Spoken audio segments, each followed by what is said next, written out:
Faker with Questlog, and as some of you may have noticed, yesterday we hit a very nice milestone in the history of the channel. We hit 69 subscribers the day before the Duelist Nexus pre-release event in my locals. So in celebration, I decided to drop the deck profile of the deck that I will be taking to that and kind of give you guys an overview of what I've decided on, kind of show you what I think. To begin, we have 3 copies of Altergeist Meliseek. This card is blue, which is really nice. Up next, we have 3 copies of Altergeist Marionetter. You gotta have her. She looks like a sombrero if you look at her from the right angle, which I think is, it's really nice. Next, we have the 1 copy of Altergeist Manifestation, and what more needs to be said, right? It's Altergeist Meliseek, naked. Very nice. We have the 1 Altergeist Penetrator, probably the least nice of all the cards that we have here. She kind of looks like a badminton ball, which I just can't get past. Call me shallow, but not nice. Up next, we have the 3 copies of Altergeist Multifaker.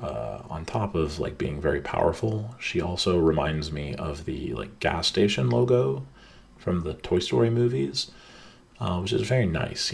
It's very nostalgic. Kind of makes me think about when I was a kid. So, she gets a pass. Up next, we have 3 copies of Pukari. I think this card is super nice. I'm definitely a 3 Pook guy. And, just saying her name makes me smile. Pook, Pook. It's very nice. We have the 1 copy of Altergeist Revitalization. I don't know if this thing looks like a Final Fantasy boss, but it's really nice. It's pretty cool. We have the 1 copy of Silquidius, and I think it's really nice that this card is still at 1 in the deck. I was kind of worried that it was going to get cut entirely, but it's nice. I'm still seeing her around. We have 2 copies of Altergeist Protocol, and this thing is nice, right? It's just your opponent will waste Ash Blossoms on your Multifaker summon, which is super nice. I just love watching them minus. We have the 1 copy of 1 for 1, and this just cheats out Meliseek.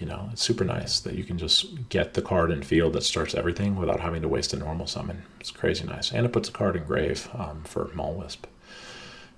Next, we have 3 copies of Solemn Judgment, and do I even need to explain the Riz on this old man? Very nice. Look at that. He's just dripping. Look at that beard. We have 3 copies of Solemn Strike. The beard has gone away, so, he's definitely a little bit more trimmed up. Very nice. And he's just sitting here bye, Felicia, you out of here. Very nice. He don't put up with nothing. Next, we have 3 copies of Altergeist Maulwisp, and if you can find me someone who rocks parachute pants as nice as Maulwisp, I got a prize for you, man. We have 3 copies of Personal Spoofing, and this is Marionetter, with being a sombrero for the snakes, which I think is super nice. It's really cool that she would be that, because it could be really hot in the digital space, and she doesn't want them getting a sunburn. So that's very nice of her. We have 3 copies of Infinite Impermanence. This card is Cyber Dragon Infinity. Did you guys know that? I think that's super nice. That card hasn't seen a lot of play in a while, but a part of it still remains with us in Infinite Impermanence, and I think that's really nice. We're playing 3 copies of Ash Blossom and Joyous Spring, and I'm not a feat guy exactly, but I get it, right? It's pretty nice. And then we're playing 3 copies of Pot of Prosperity. I spent $130 on these cards. Very nice. Now for the side deck. We have 3 copies of Evenly Matched. I think it's really nice that Shien is just punking that dude, right? At least I think that's what's happening. We got 3 copies of Cosmic Cyclone. It's pretty nice that this outlasted Twin Twisters, right? You remember when Twin Twisters came out and everyone was oh, Cosmic is Ben Power. Nah, man. Cosmic Cyclone, man, making a comeback. We got 3, kind of 4 copies of Secret Village of the Spellcasters. Everyone's oh, Altergeist needs a field spell, but this thing's nice, man. Have you read it? This is where the Altergeist live, man. This is where they play pranks on the King of the Closed Forest. Very nice. We got 2 copies of Lightning Storm because I'm the only one who's allowed to play traps.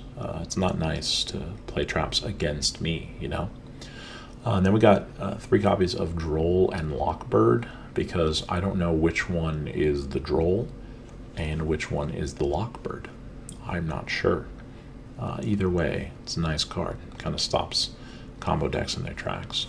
Finally, we're going to be moving on to the extra deck. We got 2 copies of Adminia. This card is nice because it looks like a Beyblade with its own Bit Beast. I don't know that I'll actually be playing 2 at this event because I actually don't own any yet. I'll have to pull some from the event, so I'll let you guys know how that went. Triple Hextia. Hexia's mommy. I don't care that she's like a salamander. She's fire. She can spank me all day. Yes, mommy. Hextia is fantastic. Speaking of which, we've got oh, and she's nice. Yeah. Then we got a triple Memory Gant. Memory Gant is just like throwing up the peace signs. She's got the scythe. Man, she's like everything you want in a girl boss. She pops cards. She gets huge. She's nice. She's got good arrows too. Then we got 3. Oh, look at that. I'm only running the 2. Yeah, that's right. I made space. Prime Banshee. Prime Banshee scares me. She's like crazy hot, but I don't want to like get close to her. I think her snakes what's on personal spoofing. Oh, that's really cool. I didn't notice that. That's sick. It's very nice. That's a cool little discovery. We got 1 Linkuriboh, just because he makes me smile. Look at his face. He's such a nice guy. Then we got an Almirage, because we need a monster that is not dark in order to make Heat Soul, and Almirage is a pretty nice Link 1. We got Dragvirion. I don't know if Dragvirion is nice. I'm going to have to let you guys know, figure it out, but like, I think over the course of a long game, it's pretty nice being able to like tag out, you know, constantly get some like recursion back. We got IP Masquerena. Anything I could say about her would be cliche, so we're going to move on to this Heartthrob. Decode Talker Heat Soul. Man, that guy is nice. And then we've got Nightmare Unicorn. Probably overplayed, probably could get hit on the ban list. Been in competitive viability pretty much since it was introduced. Just very easy to access interruption on your opponent's turn with IP Masquerena. At like the cost of a discard, which for what you're getting is like nothing, and it's destruction immune. Nightmare Unicorn is probably a problem, but we're going to play it as long as we can. Nice. Anyway, I hope that you guys enjoyed the video. If you didn't, I completely understand. I think it's kind of silly. Thank you guys so much for your continued support, and I'm going to keep working to make videos as good as I possibly can, as often as I can, and I hope to see you guys coming back and more of you in the future. Love you guys. Bye.